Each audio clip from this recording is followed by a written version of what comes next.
friggin' mess, dude.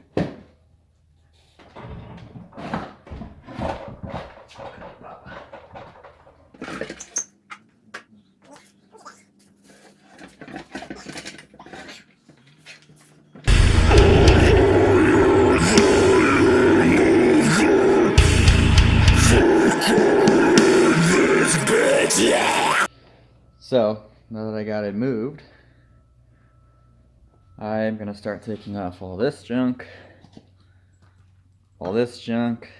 basically what I'm not using. The guarantee that intake box won't fit with these pulleys on, so I gotta take these off. Take all the emissions crap off, all the evap. Yeah, just start cranking away. Sick.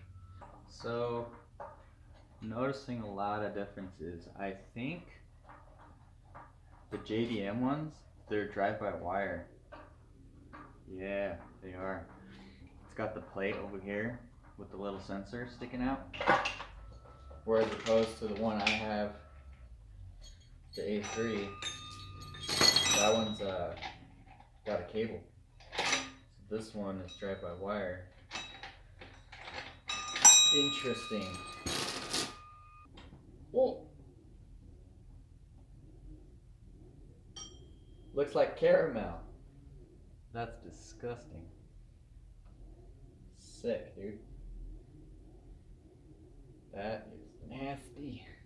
Excuse me. Jesus Christ.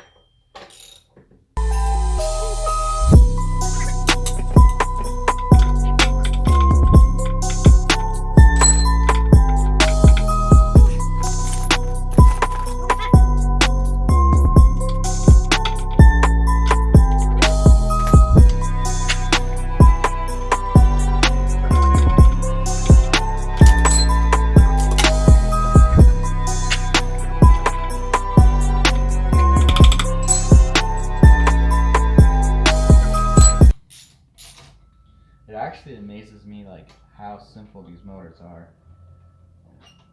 They got a lot of electronics going to them, sensors, whatnot, but they're actually really simple. I spent like 8 hours just because I like to get to know what the hell's going on. So I spent like, I think it was close to like 8 hours watching just tear down and build videos of these. And you basically, it's as simple as kind of like a small block Chevy or a small block Ford, Mopar, any of those. And I'm used to messing with those. So this is like the first modern thing that I've really messed with motor wise. I mean, I messed with them before on other cars, but for my own sake, like I've never actually put interest into something modern.